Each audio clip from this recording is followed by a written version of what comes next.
Yeah, Okay, sure. but let's continue with the stakeholders.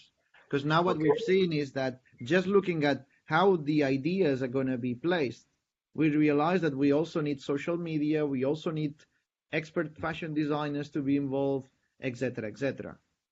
What Okay. else do So, we have? So mm, let's go for the production. So you say the production will be in the Fab Lab, no? yeah, yeah. As a first, like to make it start and don't invest too much money in trying to actually produce it somewhere else.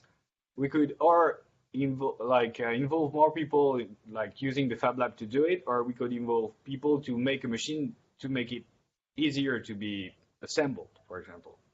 Exactly. So we will go back to the different interfaces in a second, but at least what we know is that FabLab can be done, but it's a bit difficult because it's a bit painful. Hmm.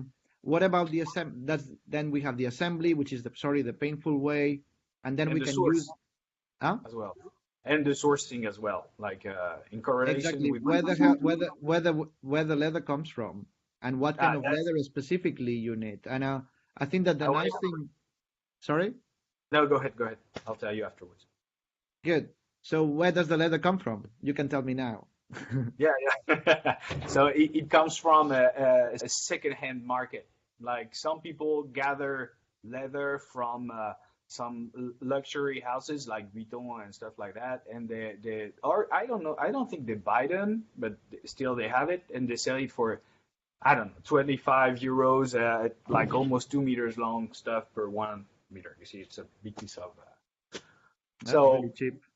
yeah, that's very cheap, but at the same time, sourcing is an issue because you don't always have the same color. So, well, there's a way to rebound on that. Like, meaning you won't never have the same product, like, because the sourcing is not the same, and that's good in a way. So it's personalization, right?